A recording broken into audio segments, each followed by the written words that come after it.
Hello. In this class, we were exploring the correlation between tango music and the types of passages we find in almost any tango song, and the correlation between that and movement, the types of movement that we actually make to dance to that song.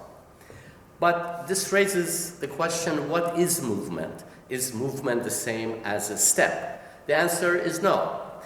A movement is a change in location of any limb. So for example, if my torso rotates, that's a movement. But I have not stepped. Step is a weight change. So one can have movement without weight change or step. One can have step, weight change without movement. For example, if I put all my weight on one leg and the other leg just draws lines on the floor all over from, let's say, in front of me is 12 o'clock to 9 o'clock. That would be an open step, apertura, I'm opening. Front cross, that would be 9 o'clock, 3 o'clock. And that would be a front cross. And then going to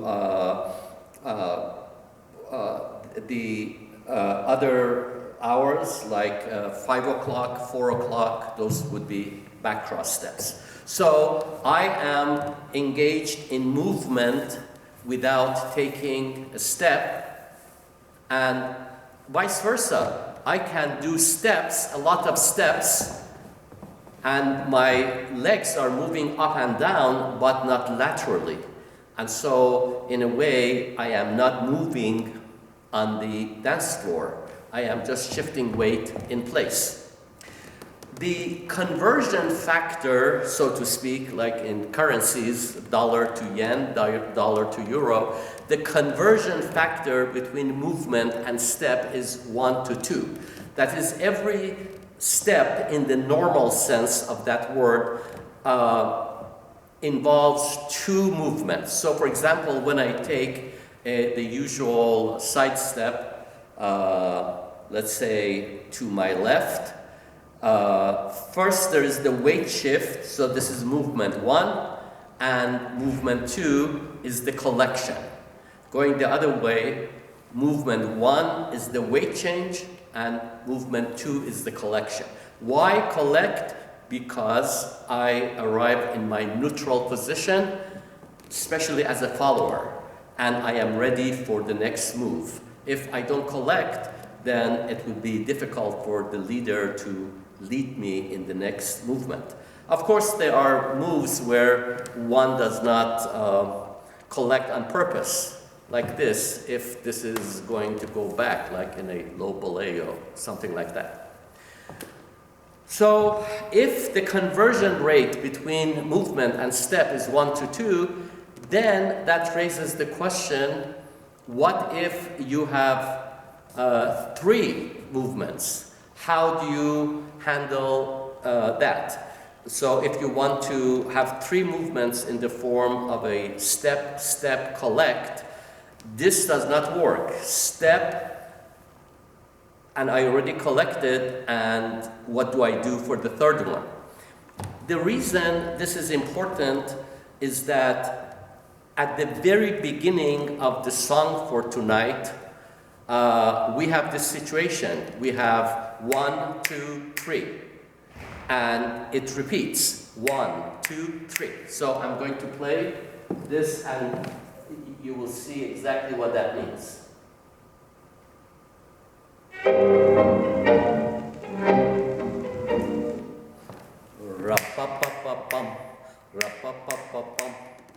So one way of handling that is by inventing rebound steps. So in a rebound step where I need 2 steps and 3 movements, that would be step 1, step 2, and the collection is the third movement. So going with music, of course, it doesn't have to be a front step, could be a side step.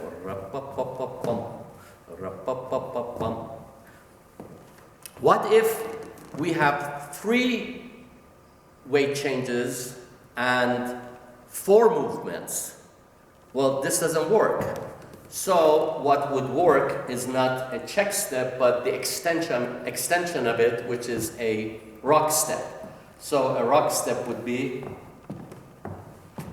so there are 3 weight changes, 1, 2, 3, and the movement is the collect. So through creative stepping, we can find any number of movements in steps and match them together to fit the feeling of the music being played at that moment.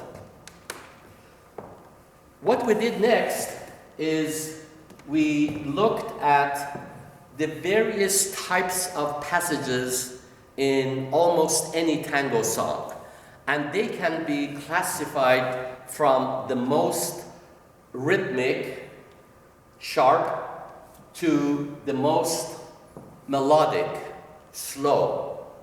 From very linear with sharp corners to something that is soft and curvy. So there are 6 levels. Level 5 would be very rhythmic and staccato. Level 4 would be mildly rhythmic. Level 3 would be 50-50. So you have some movement, regular movement, and pulse along the line of dance, but you also have some circularity in terms of pivots. Then level 2 is legato and melodic, and it's becoming more circular. And level 1 is very melodic and very slow, romantic, usually violins play it, and this is the kind of thing you want to sing when you are in the shower. So in the shower, you don't sing ra-da-da-da-da, ra-da-da-da-da. That's too strong and harsh. It's almost like a jabbing. So we mark that with our movements, but it is not for singing purposes.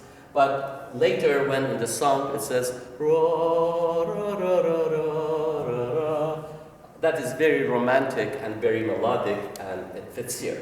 Then level 0 is where we have connectors. For example, a bridge. A bridge is when one section of the song ends and you have the bridge before the next section of the song begins. And usually the sections have different characters. For example, one could be in the major mode, the other one minor mode. One could be levels 5 and 4, the other could be 1 or 2. One could be instrumental, the next section could be vocal. But regardless of the nature of that contrast, there is contrast, and so just like on a bridge, you don't build a restaurant or a gas station. We have on a bridge, connecting 2 sections, we don't dance, we don't step. We recompose ourselves and they embrace and relax and take a deep breath and get ready for the next section. Also, the gap. The gap happens within a section, not between sections. Within a section, and again, it is short. It is not something we sing to, and that is where we don't step. And it is a short pause, and we can pause and prepare for the next step, launching the next step. So if these are varieties of music, then these are the varieties of movement types that go with them. For very rhythmic and staccato passages, we have a whole bunch of possibilities, but what we discuss in class tonight are rebound steps, such as the check step, the rock step that we discussed, and ocho cortado. In ocho cortado, you have a pair of rebounds. So the first one, and then the second one. Then for mildly rhythmic, where you have a regular pulse and progression along a line, you have walking steps, and if you want to mark that with some interaction between the two partners, staccatas. Then in the middle, 50-50, where you have a combination of progression and pivoting, traveling back ochos would be perfect for that. Then level 2, melodic, it's beginning to be melodic and legato. You have slow walks and paradas and things that you can do with the parada. Then when it is very melodic and romantic and slow, you can do ochos, front and back. To add some spice to it, we can add planeo, which has a nice curvy quality. That is a front cross step, but the collection is curved and circular. Low back boleos, etc., etc. And so, what do we do for the bridge?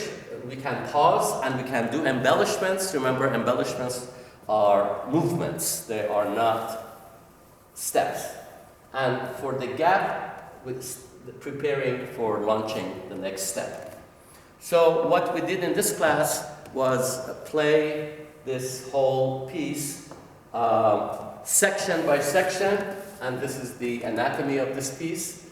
And for each section, we discussed which passage in that section fits which type of music, and therefore, because of this correspondence, what type of movement goes with it.